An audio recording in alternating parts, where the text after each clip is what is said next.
La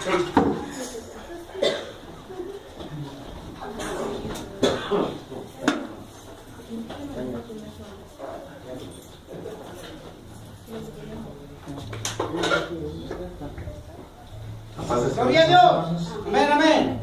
Gracias a Dios por este día que nos ha permitido vivir. Antes de compartir la palabra,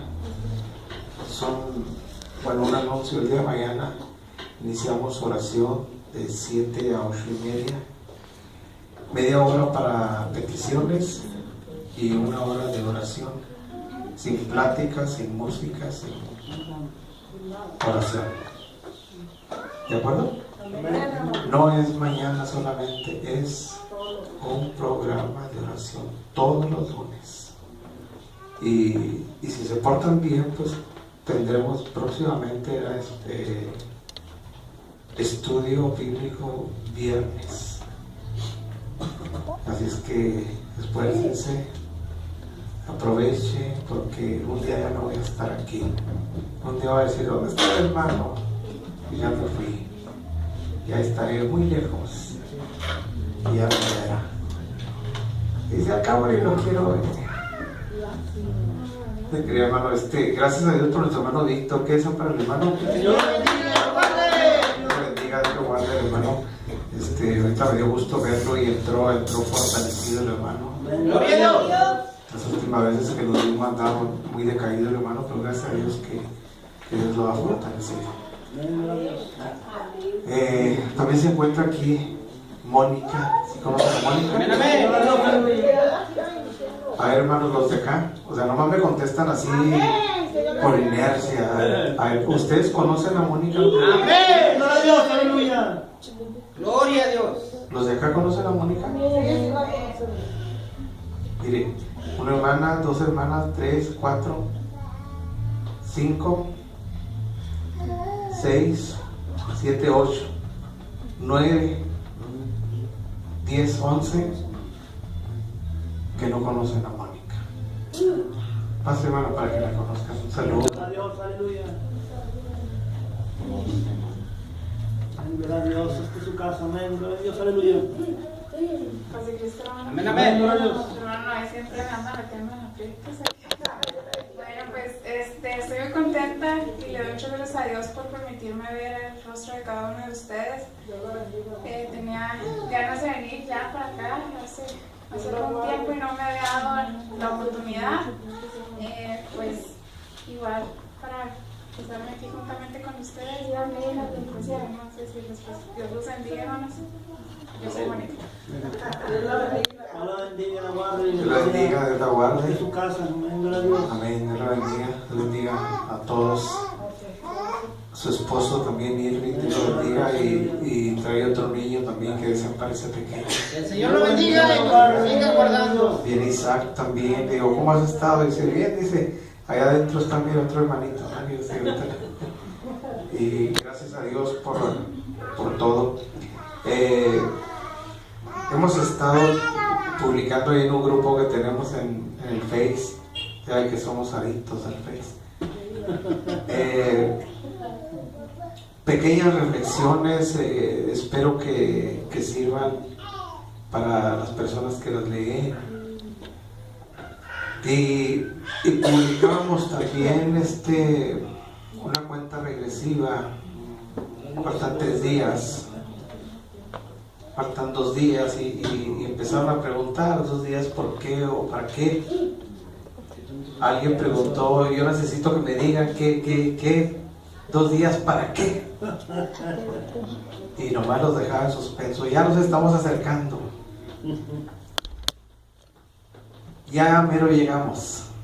Y hoy hemos llegado al final de esa cuenta regresiva. Bendito sea el Señor.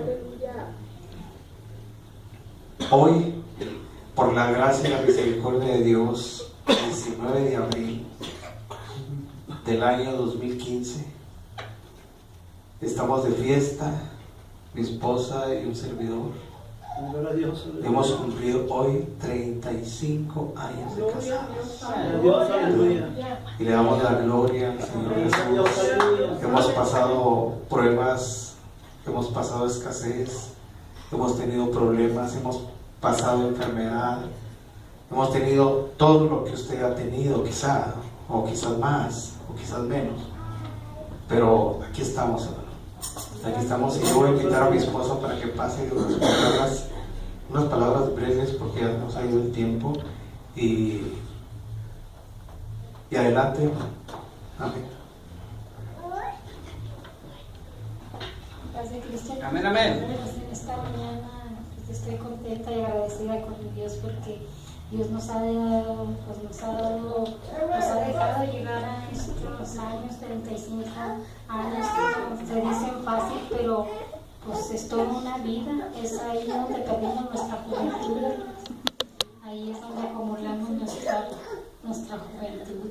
Y por eso yo le doy gracias a Dios por mis 3 hijos que nos han dado, a nuestros hijos, dejarles un ejemplo en las cosas del Señor y para que ellos también sigan ese ejemplo. Y pues estoy muy contenta por esto y porque nos hemos aguantado los dos todos estos años y a ver cuánto más mientras que el Señor nos tenga aquí nos dando vida. Y ver cuánto más nos deja. Y también quiero darle las gracias a ustedes por estar aquí, a Mónica, que se encuentra aquí, es su mamá, que ya tenía mucho que no venía Mónica y me dio mucho gusto verla y a sus niños también. Y pues espero que sigan viniendo. El Señor les bendiga. Amén. Gloria a Dios. Dios bendiga, hermana. Amén. 35 largos años de aguantarnos. Miren, ellos apenas llevan un palito. ¿Para qué? ¿Me permite pasar? Pásenlo ya. Aleluya. Bueno, Dios les bendiga. Ahorita que se dio la oportunidad, pues el hermano tuvo su oportunidad, pues le dejó la mía. Pues como los hermanos ya tienen 35 largos años, bueno, pues yo le doy gracias a Dios porque yo y mi esposa y yo más bien, cumplimos un año de casado. Señor los bendiga. Por eso dicen que el primer año pues puede que sea el más difícil, pero pues gracias a Dios que primeramente pues nos mantiene con vida, que estamos juntos, podemos pues no, pues todavía nos falta, ¿verdad? Primeramente Dios que no sea ni el primero ni el último, ¿verdad? Pero por la misericordia de Dios que sigamos adelante, que mi esposa y yo pues sigamos juntos, que como dice la hermana nos sigamos aguantando, nos sigamos queriendo. Pero es un proceso, hermano, es normal que a lo mejor se tenga problema en los matrimonios, pero pues si hay amor, si hay confianza, si hay muchas cosas más, bueno, pues el matrimonio se va a fortalecer, va a seguir. Y Dios les bendiga, Dios les guarde. No sé si mi esposa quiera comentar algunas palabras. Sí, claro. Gloria a Dios. Padre Cristo, hermanos, Amén. yo también estoy muy agradecida con el Señor porque nos ha permitido un año de casados, con muchas pruebas por aquí andamos, y pues yo tengo mucho que agradecer a mi esposo porque cada día él ha luchado con muchas cosas, y siempre su lucha ha sido pues para ser mejor persona para él y para nosotros, y pues que sirva de él. Dios, aleluya. Señor los bendiga y los guarde. Dios los guarde. Amén, Dios los bendiga. Amén. Los líos del matrimonio. Para tener un matrimonio de éxito se necesitan muchas cosas. Muchas cosas. Y hay veces en que los que quieren estar adentro, o los que están adentro quieren salir, y los que están afuera quieren entrar, pero ni saben lo que les espera. Está hablando la voz de la experiencia. ¿Verdad que sí? Sí. Eso es una batalla, todo es una batalla. Si usted quiere comer, tiene que batallar. Si usted quiere lo que quiera, pues tiene que ponerse a lavar. Todo es una batalla. Gracias a Dios por Mónica también, por su esposo, por cada uno de ustedes que han logrado salir adelante. Nuestro hermano Enrique, nuestra hermana Dora, pues también nuestro hermano Enrique está en proceso de arrepentimiento. Nuestro hermano, pues también, yo creo que tienen varios años ya batallando. 40 años, 40 son largos años batallando, soportándose los unos a los otros. Y pues Dios los bendiga, Dios los guarda, Dios les conceda más años de vida. Los hermanos Ríos también, Dios los bendiga y les dé la fuerza para seguir aguantándose y no solamente soportándose. En los matrimonios nos aguantamos, nos soportamos, nos enojamos, porque no vamos a decir que no, sí nos enojamos, pero también tenemos momentos felices, momentos de alegría, momentos que disfrutamos. Tenemos muchas satisfacciones y todo para la gloria del Señor. Capítulo 13 de Mateo. Gloria a Dios. Estamos viviendo tiempos difíciles. Les comentaba ahí en los escritos, el avance de la tecnología es mucho y toda la gente, ¿verdad? Pues ya tiene a la mano la tecnología, lo que quiera saber, lo que quiera entender. Pero los que nos hemos quedado, me voy a incluir para que no digan que yo no. Los que nos hemos quedado un poco rezagados, por no decir muchos, somos los predicadores. Porque la mayoría de las veces nos volvemos puros gritos, puras emociones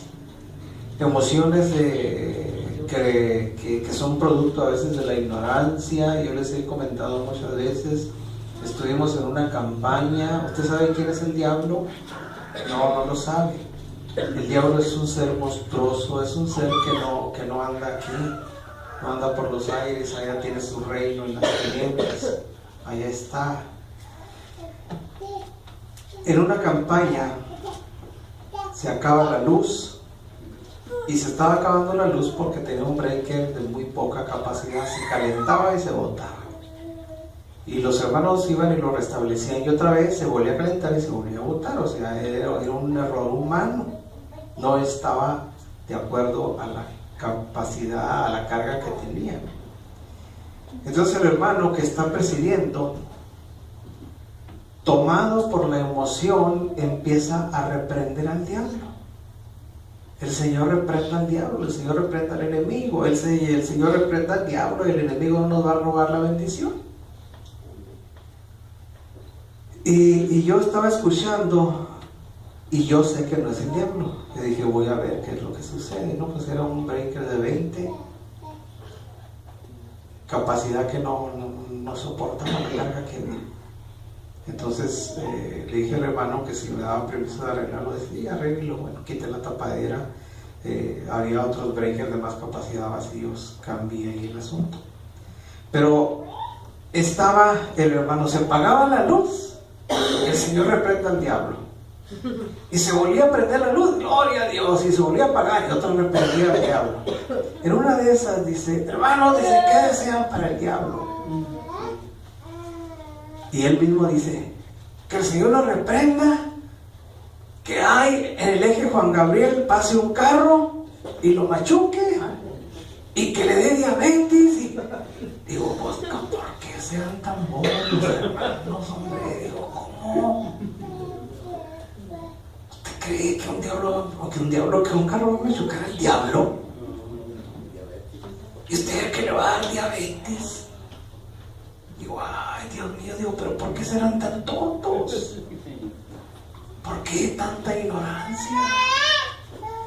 Y los avances en la tecnología van cada día más. Y nosotros los predicadores cada día más tontitos, más rezagados, más ignorantes. Digo, ¿cómo es posible? Nos volvemos gritos, emociones. Pero muchas de las veces ni siquiera alcanzamos a desglosar en qué consisten las buenas nuevas del Evangelio. ¿Para qué son?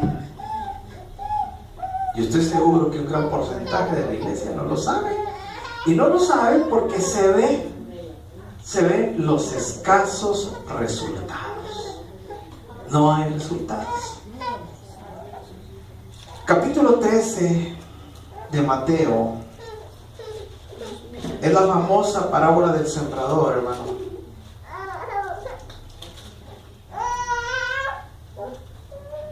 Verso 1, se lo voy a leer en el nombre de Jesús. Póngase de pie y leemos el verso 1 y el verso 2 y luego ya toma su asiento y yo sigo leyendo. 13:1 dice en el nombre del Señor Jesucristo. Y aquel día, saliendo Jesús de casa, se sentó junto a la mar.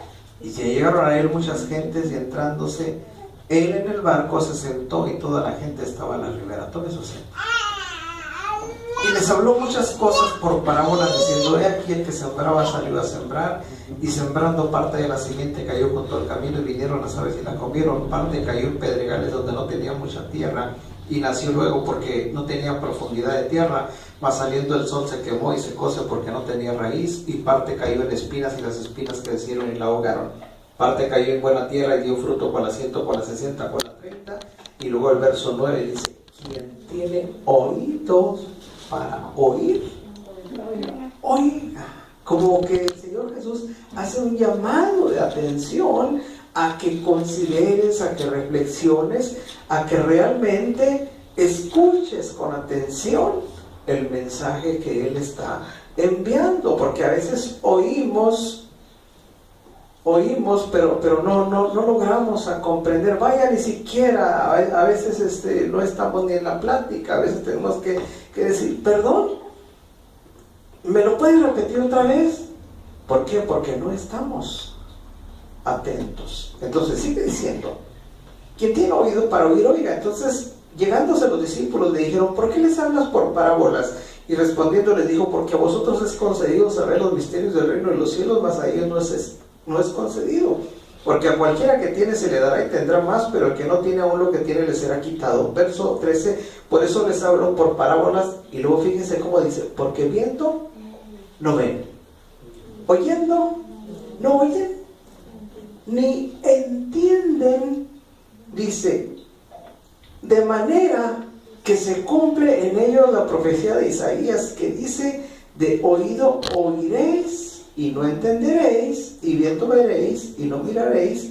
Dice el verso 15, la causa, dice: porque el corazón de este pueblo está engrosado, y de los oídos oyen pesadamente, de sus ojos guiñan, para que no vean de los ojos, oigan de los oídos, y del corazón entiendan y se conviertan, y yo los sane. Verso 16 dice: más bienaventurados vuestros ojos porque ven, y vuestros oídos porque oyen. Porque de cierto os digo que muchos profetas y justos desearon ver lo que veis y no lo vieron, y oír lo que oís y no lo oyeron. Y luego el verso 18 dice: oíd pues vosotros la parábola del que siembra. Ya les está diciendo: les voy a declarar lo que a ellos les dije en misterios, a ustedes se los voy a descifrar. Y luego dice el verso 19: oyendo cualquiera la palabra del reino y no entendiéndola, viene el malo y arrebata lo que fue sembrado en su corazón. Este es el que fue sembrado junto al camino, el que escucha la palabra pero no entiende nada. Ahí lo dice claramente.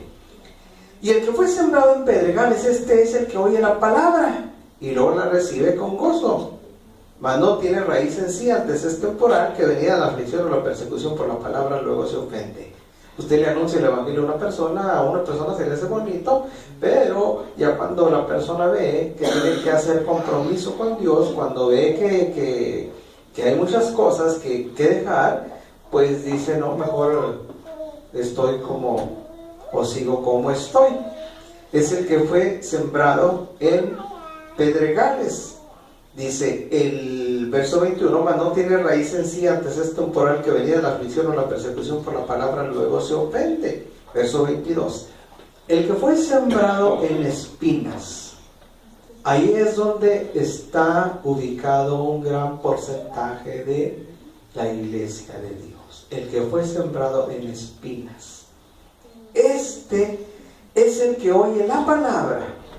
Dice, pero el afán de este siglo y el engaño de las riquezas ahogan la palabra y hácese infructuosa. Habla de un terreno espinoso. Ese terreno espinoso, ahí se deposita la simiente, pero ese terreno espinoso no deja que esa simiente depositada produzca. Es obvio que está hablando de personas, porque cada uno de nosotros somos terreno donde la semilla de Dios es plantada. ¿Sí estamos bien? Bueno, entonces, ese terreno que está hablando el Señor es un terreno donde hay espinas. Esas espinas, dice, están tipificando el verso 22, el que fue sembrado en espinas, este es el que oye la palabra, pero el afán de este siglo, la preocupación por las cosas de este mundo, dice, el afán de este siglo, sumado a el engaño de las riquezas, a veces no hay ni siquiera engaño de riquezas, a veces es puro afán, ahogan la palabra y la palabra no produce. Eso es lo que está diciendo, la palabra se hace infructuosa, no da fruto esa palabra sobre ese terreno donde fue sembrada.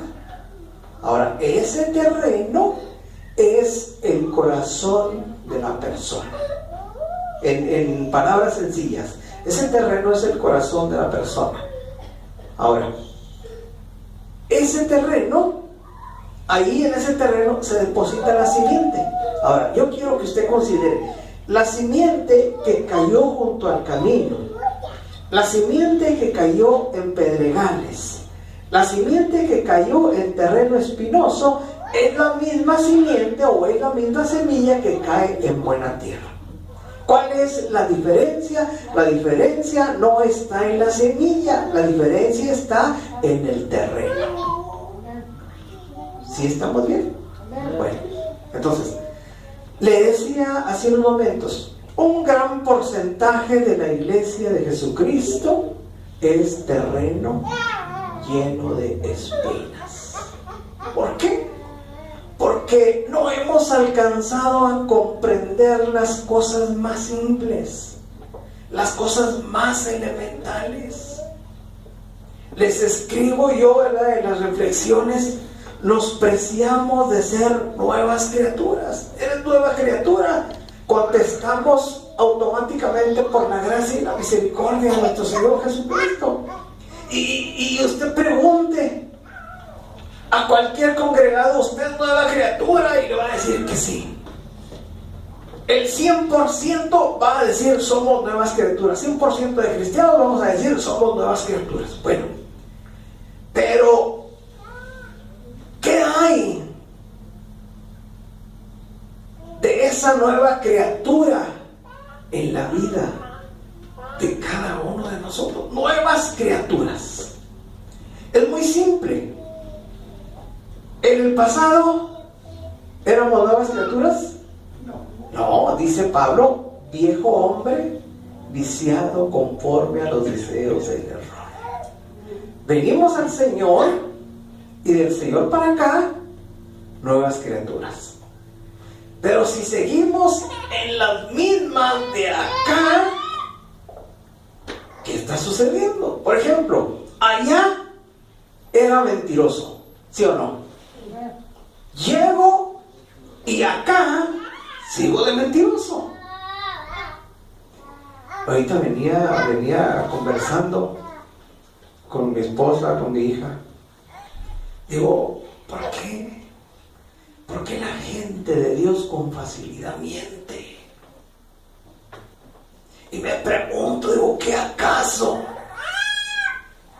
La palabra mentira viene escrita en chino o en algún otro idioma que no se comprenda, que no se entienda lo que es la mentira. ¿Ustedes sí saben lo que es la mentira? O a lo mejor tampoco saben lo que es la mentira. ¿Sí saben lo que es la mentira?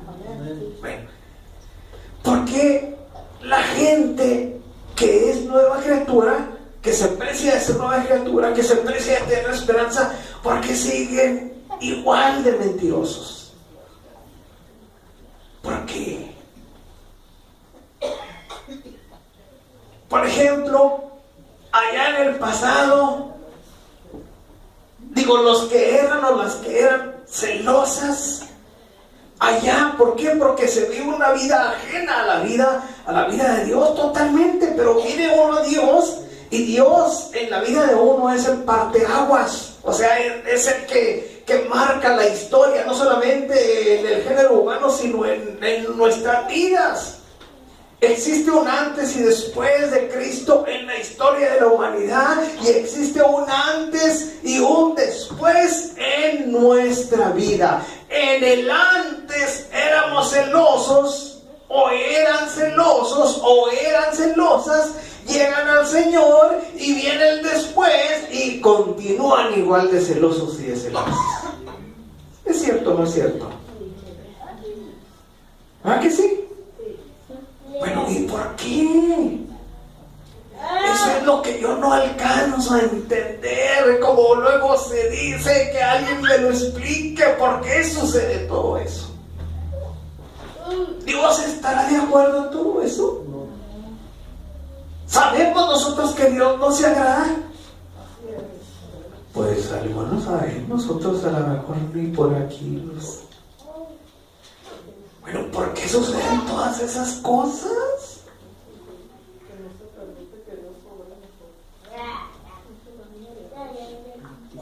Ahora, ¿estamos conscientes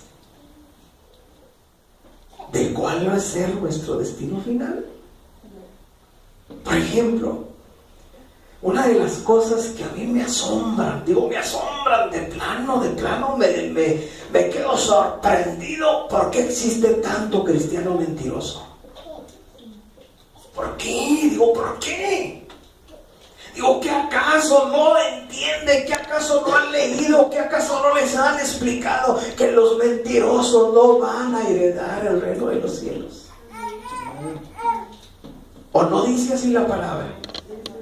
Si dice, bueno, ¿y por qué ese afán de seguir en la mentira? Yo no lo digo por ustedes, yo no conozco la vida de ustedes y ustedes se conocerán. O sea, yo estoy hablando de experiencias que tengo, que he tenido, de cosas que he visto. ¿Cómo se miente con facilidad? ¿Qué acaso no entienden? Todo esto. Por ejemplo, usted puede leer en el libro de los Gálatas, capítulo 5, si alguien me puede auxiliar, capítulo 5 de Gálatas, donde dice: manifiestas son las obras de la carne. Para que le dé lectura. Parece que 5:19.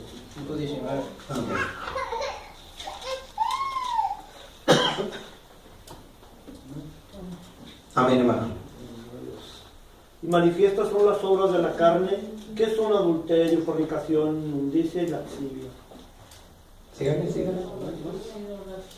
Idolatría, hechicerías, enemistades, pleitos, celos, iras, contiendas, diserciones, herejías, envidias, homicidios, borracheras, orgías y cosas semejantes a estas, acerca de las cuales os amonesto, como ya lo he hecho antes, que los que practican tales cosas no heredarán el reino de Dios, mas el fruto del Espíritu. Amén. Está ahí. Fíjese, manifiestas son las obras de la carne, que son adulterio, fornicación, inmundicia, disolución, idolatría, hechicerías. Y luego dice enemistades. ¿Usted cree que hay cristianos que son enemigos? ¿Sí hay? Enemistades, y lo dice, pleitos. ¿Usted cree que hay cristianos que pelean? Si no hay. Celos. ¿Usted cree que hay cristianos que tienen celo de otro o que son celosos en su vida matrimonial? Si no hay.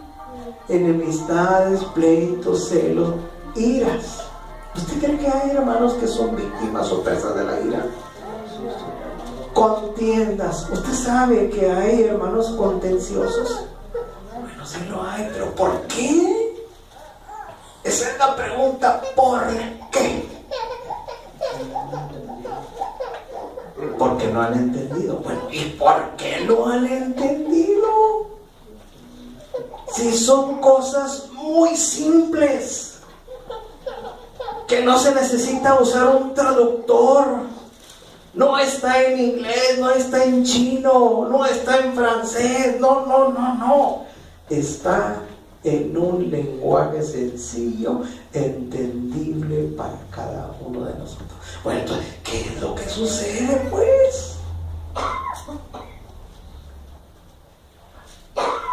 Tenemos muchas cosas que considerar. Por ejemplo,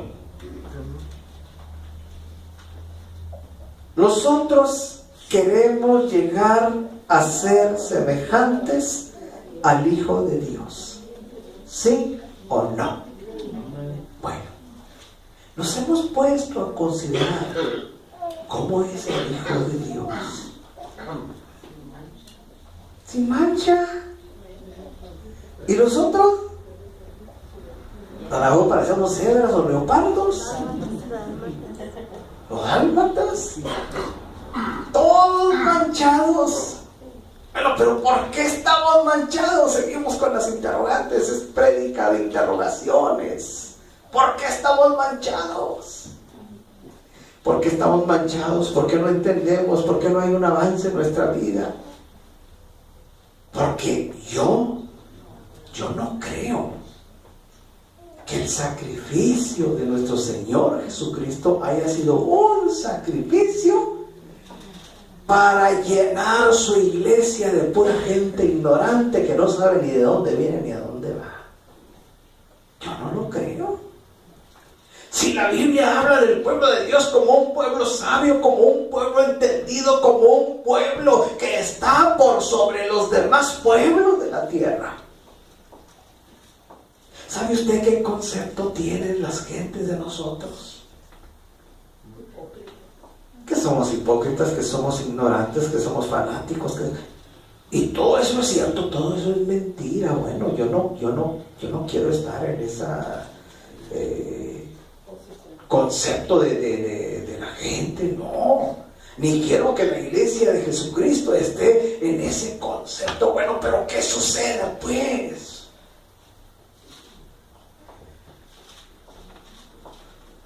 Yo quiero que usted considere en esta tarde, hermano, ¿qué clase de terreno, qué clase de tierra es usted?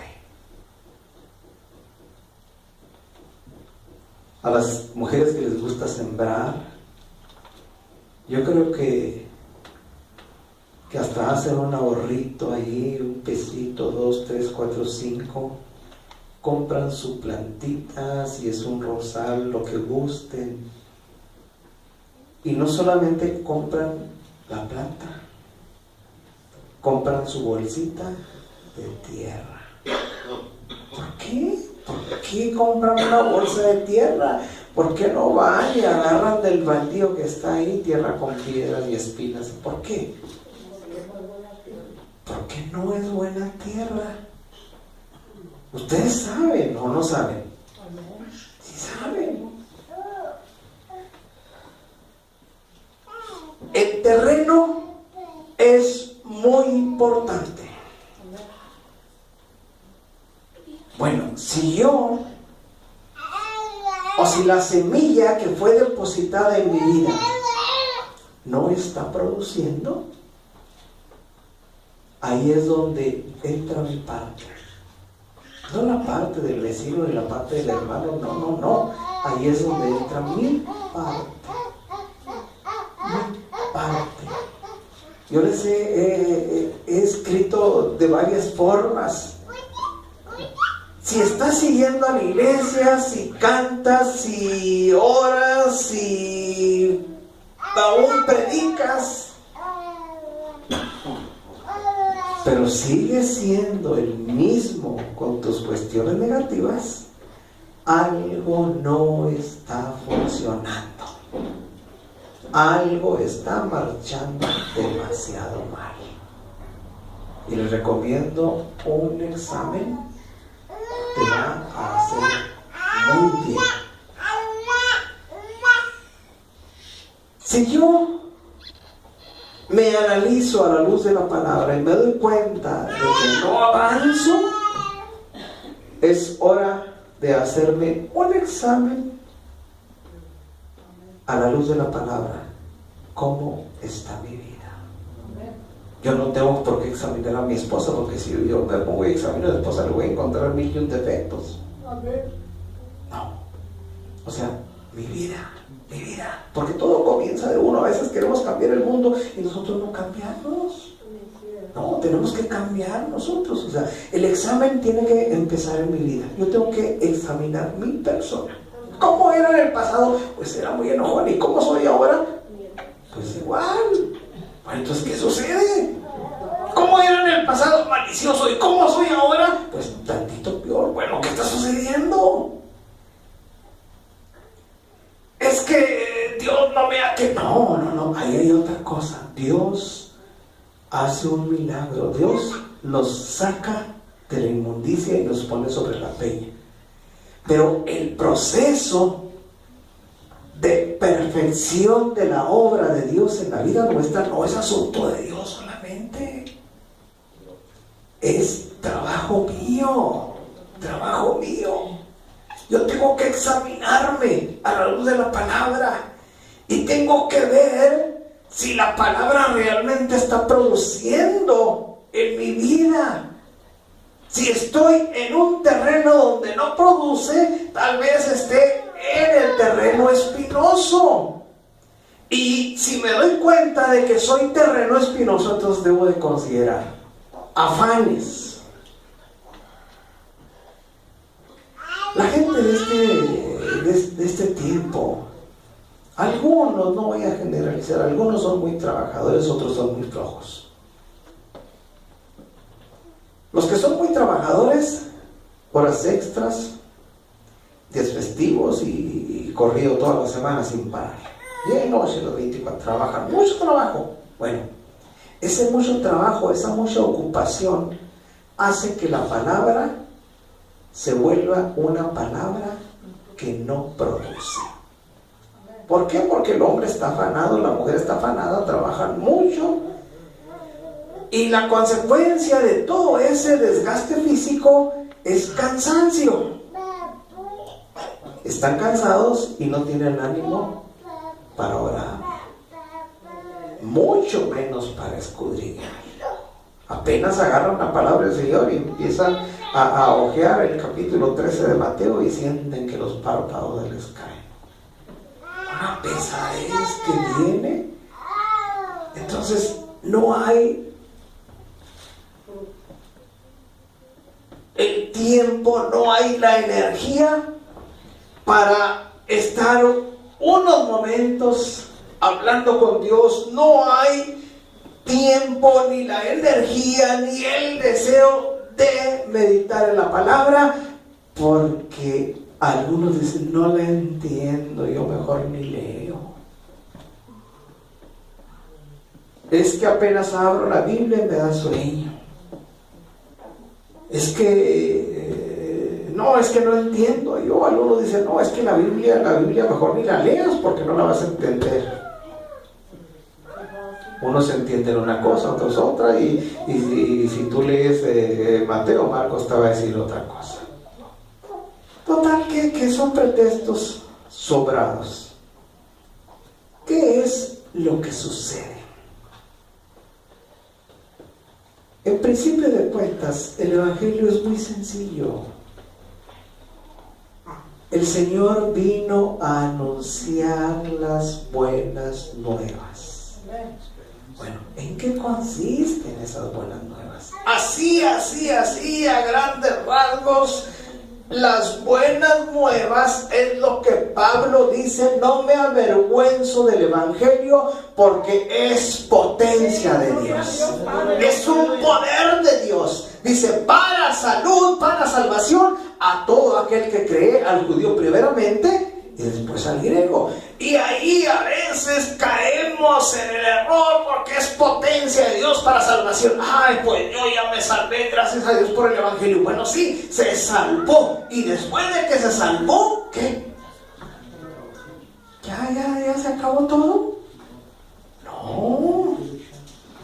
Las buenas nuevas, la finalidad del Evangelio de Jesucristo es que usted y que todo el que escucha llegue a ser como Jesús. Ahora, ¿cómo era Jesús? Jesús era un hijo ejemplar. Jesús era una persona ejemplar en todos los aspectos.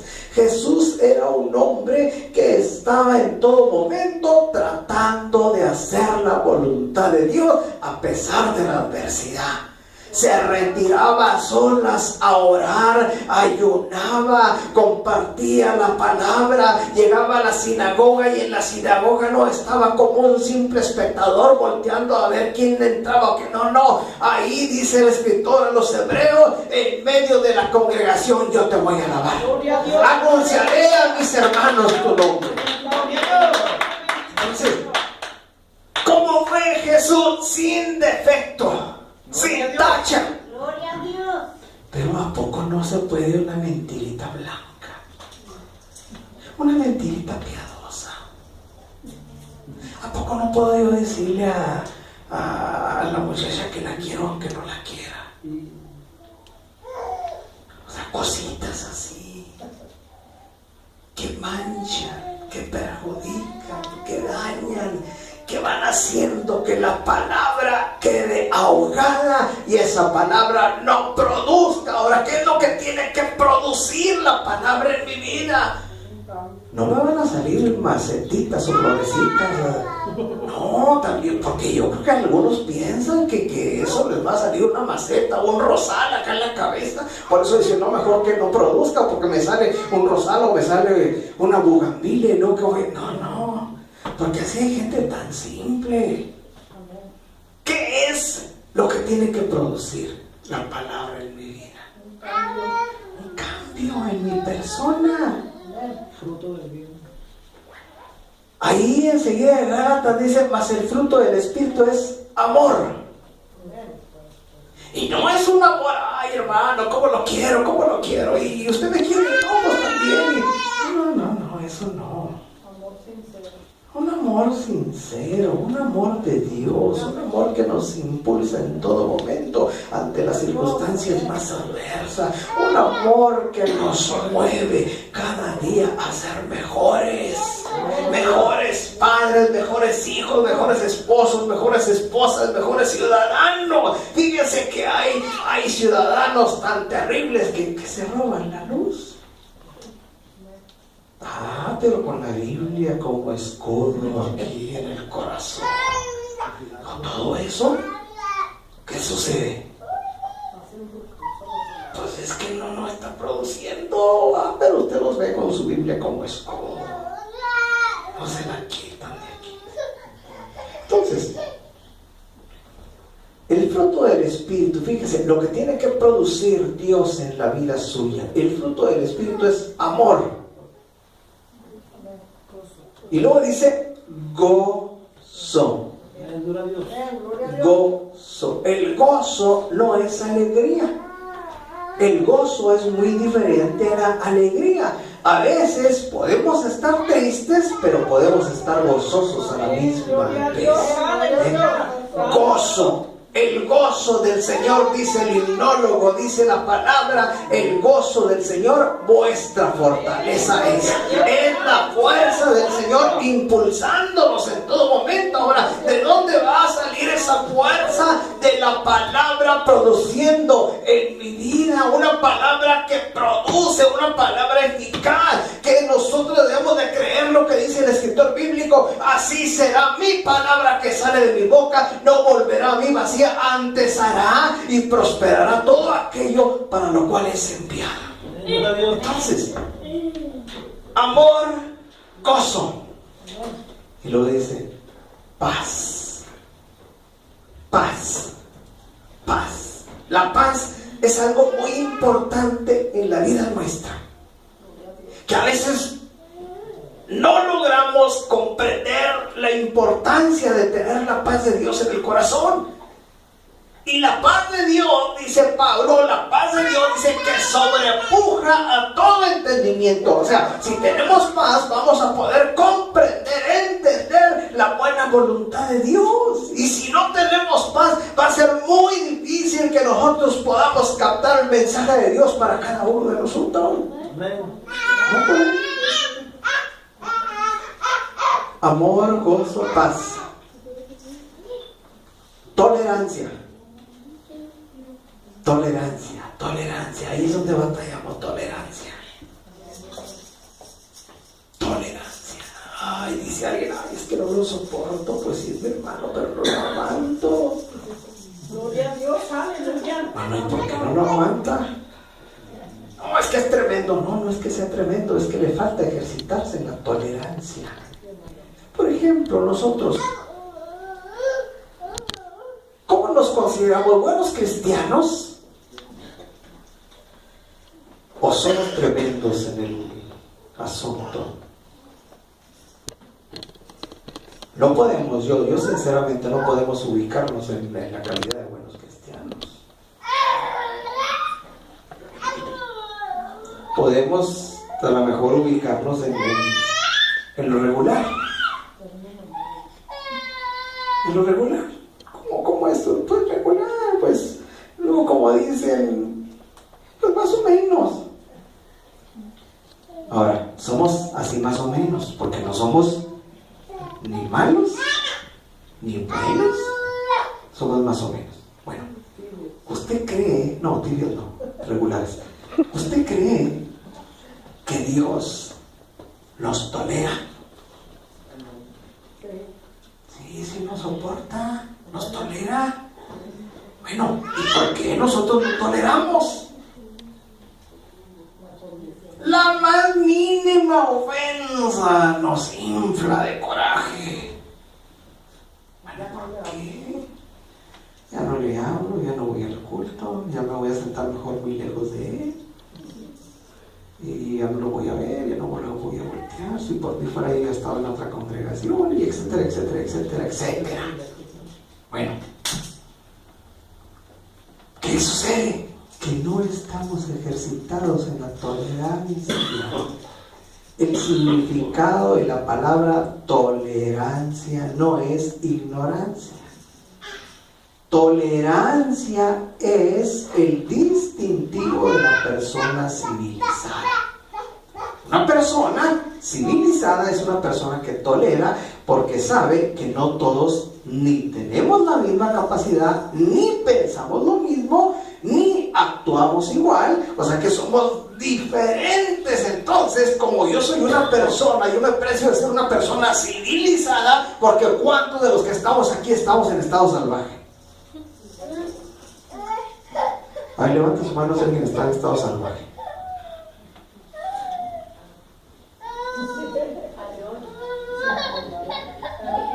Pues nadie, ¿verdad que nadie? Todos estamos muy civilizados, ¿verdad que sí? Bueno, ¿y todos los que estamos civilizados somos tolerantes? ¿Tenemos el distintivo de la tolerancia en nuestras vidas? Bueno, y si no lo tenemos, ¿hasta dónde nos lleva el no tener? Al estado salvaje. Ahora, pregunto, ¿usted cree que existen cristianos que no tienen tolerancia? Sí existen por centenares. Bueno, ¿y por qué no existe la tolerancia?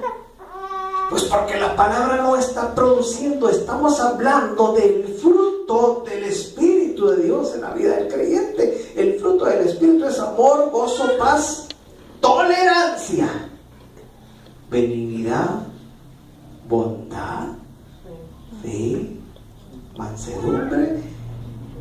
Y para rematar, el apóstol Pablo deja el más importante, quizá uno de los más importantes al final: templanza. Bueno, ¿y qué es la templanza?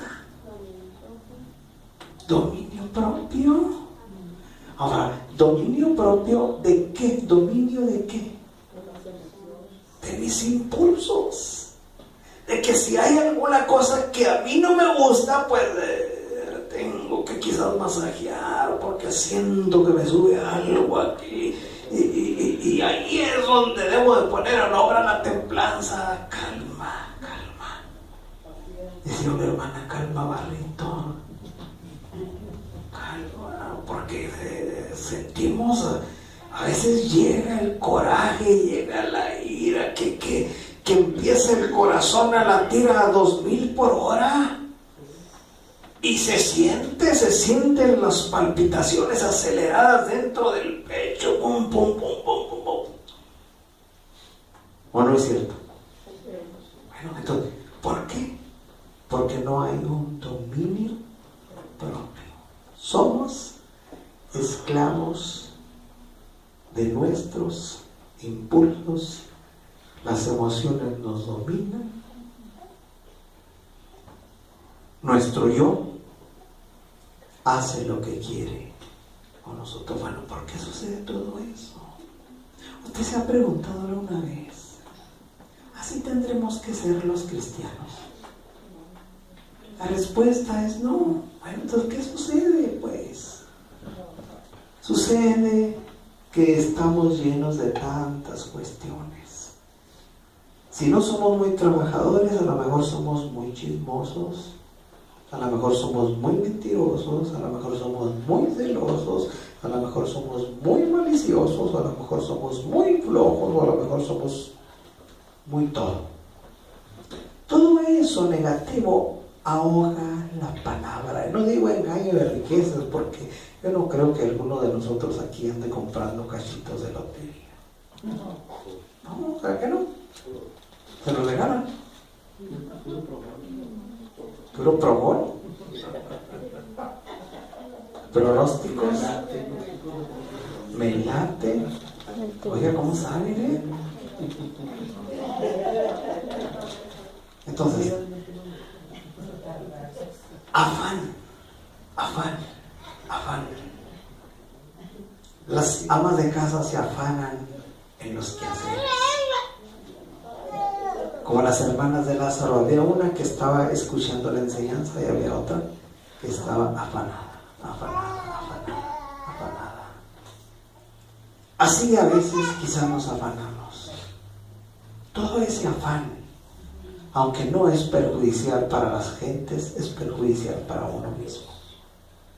Porque uno no tiene intimidad con Dios, porque uno no tiene momentos de refrigerio con Dios, porque uno no busca en su hogar la presencia de Dios. Esa falta de búsqueda de Dios es lo que hace que la semilla se vuelva infructuosa. Por eso la Iglesia de Jesucristo, lamentablemente,